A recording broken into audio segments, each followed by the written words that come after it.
علامہ قاری روح اللہ مدنی صاحب، محترم علامہ عابد حسین شاکری صاحب، محترم جناب پیرزادہ سید حسین صاحب، محترم جناب پیرزادہ محمد جنید صاحب، محترم علامہ مولانا مقصود احمد سلفی صاحب، محترم علامہ مولانا حبیب اللہ چشتی صاحب، اور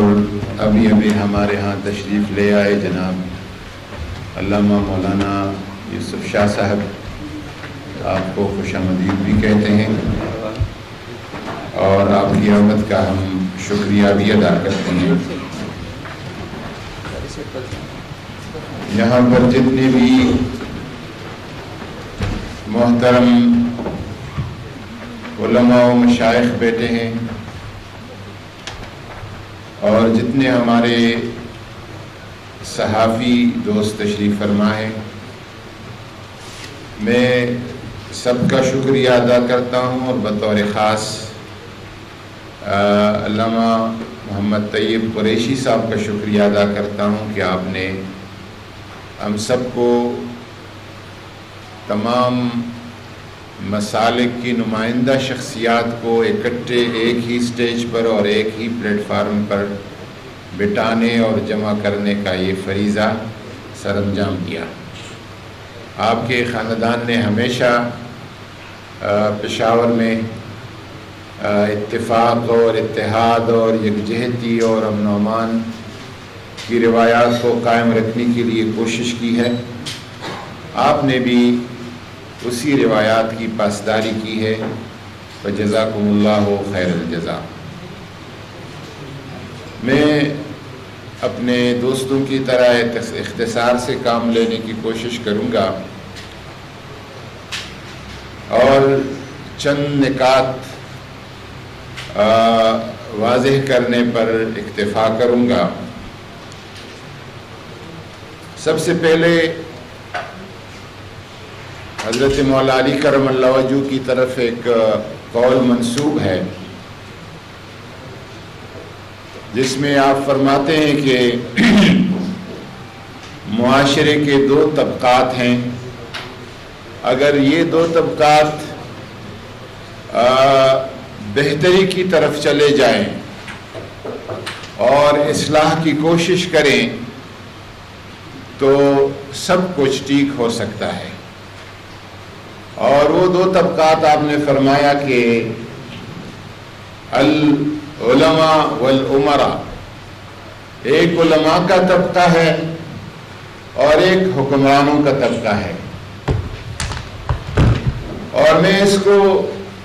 دوسری جہت سے بیان کروں گا کہ حکمران طبقہ جب تک ان کا تعلق علماء سے رہے، علماء کی رہنمائی میں اپنی پالیسیاں اور اقدامات وضع کریں تو ہمیشہ اس کے نتائج بہتر ہوتے ہیں۔ بطور وزیر مذہبی امور جو اس بندے ناچیز کی کوشش ہے وہ یہی ہے، ہر موقع پہ علماء کرام کی طرف رجوع کرنا، ان سے رہنمائی لینا اور ان سے مشاورت کرنا۔ جیسے حافظ عبدالغفور صاحب نے ابھی فرمایا کہ رمضان المبارک کے حوالے سے یہ سوچا جا رہا تھا کہ علماء آگے ہوں گے اور پولیس اور رینجر اور ایف سی پیچھے ہوگی اور ہر مسجد کے ہر گیٹ پہ ہمارے سیکورٹی فورسز کے لوگ کھڑے ہوں گے اور زبردستی مساجد کو بند کرنے کی کوشش کریں گے۔ ہم نے الحمدللہ حکومت نے علماء سے اس پہ رابطہ کیا، مساجد بھی کھلی رہی اور پورا دنیا اس کا معترف ہے کہ ایس او پیز کا، احتیاطی تدابیر کا جہاں ایک منظم طریقے سے لحاظ رکھا گیا اور اس پر عمل کیا گیا وہ مساجد تھی. الحمدللہ اب تک میں پچھلے ہفتے لاہور جا رہا تھا، میرے ساتھ اپنے سٹاف کے لوگ تھے، تو موٹر وے پہ ایک مسجد میں کھڑے ہو گئے، تو شاید ہم تو بھول گئے تھے کہ ایس او پیز کب کے بنے ہیں، لیکن مغرب کی نماز کا وقت تھا، اسی ایس او پیز کو فالو کیا جا رہا تھا، اسی احتیاطی تدابیر کو فالو کیا جا رہا تھا. اور ایک اس کا جو فائدہ ہوا، عوام الناس کو بتایا گیا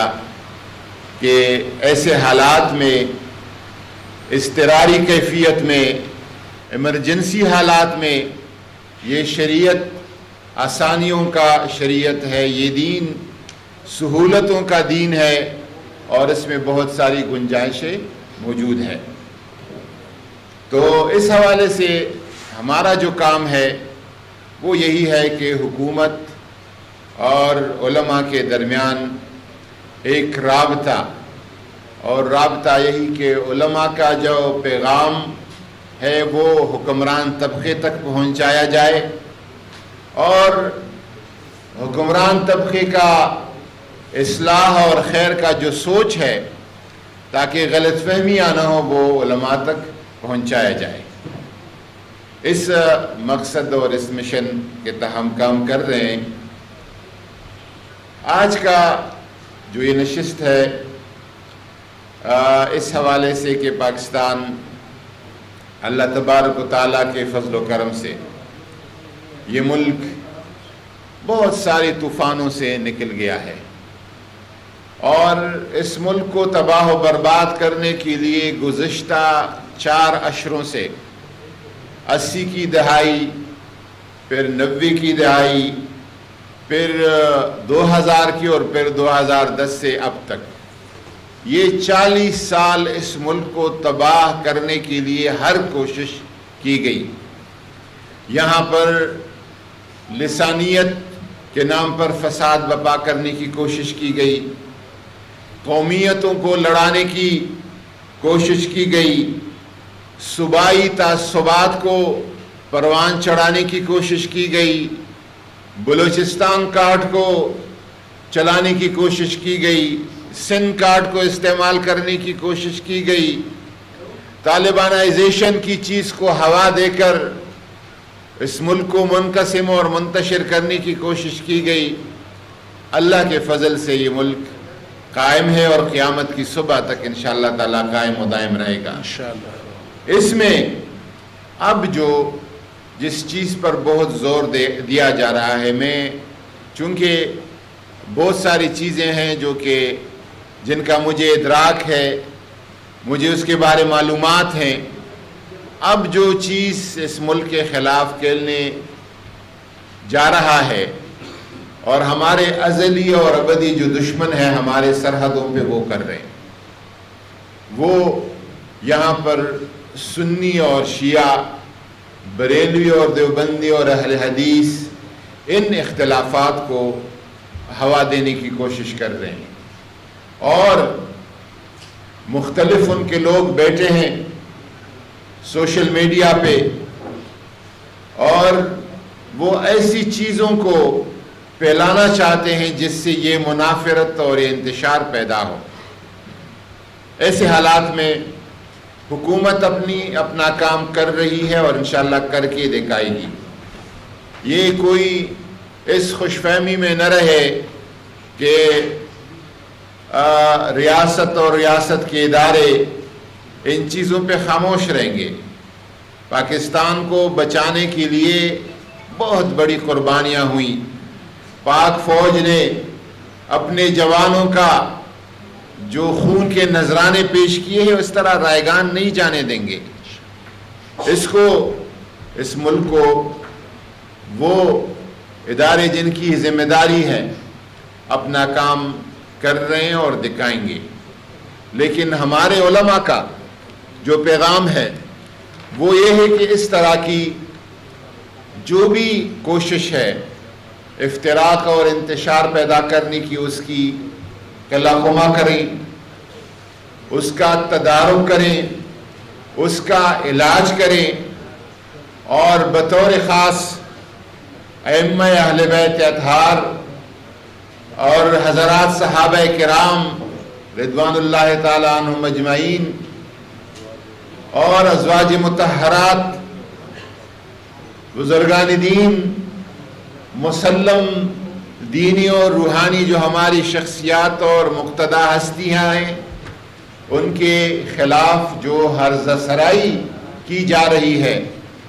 اس ہرز سرائی سے قوم کو سمجھائیں کہ یہ لوگ نہ سنی ہے، نہ شیعہ ہے، نہ بریلوی ہے، نہ دیوبندی ہے، نہ اہل حدیث ہے، یہ دشمنوں کے اعلی کار ہیں۔ ان کے ساتھ اپنے لا تعلقی اور بیزاری کا اظہار کریں۔ یہ نہ ہو کہ ایک عالم کے نام پہ کوئی بندہ بیٹا ہے اور وہ آگ پھیلانے کی کوشش کرے اور ہم اس کو پھونک مارے اور اس آگ کو اور پھیلائے۔ نہیں، اس آگ کو بجھانے کی ضرورت ہے اور اس ٹینشن اور کشیدگی کو کم کرنے کی ضرورت ہے۔ پشاور میں وفاقی وزیر مذہبی امور پیر نور اللہ قادری اتحاد امت کانفرنس سے خطاب کر رہے تھے۔ انہوں نے کہا کہ اسلام ایمرجنسی کے حالات میں آسانیاں فراہم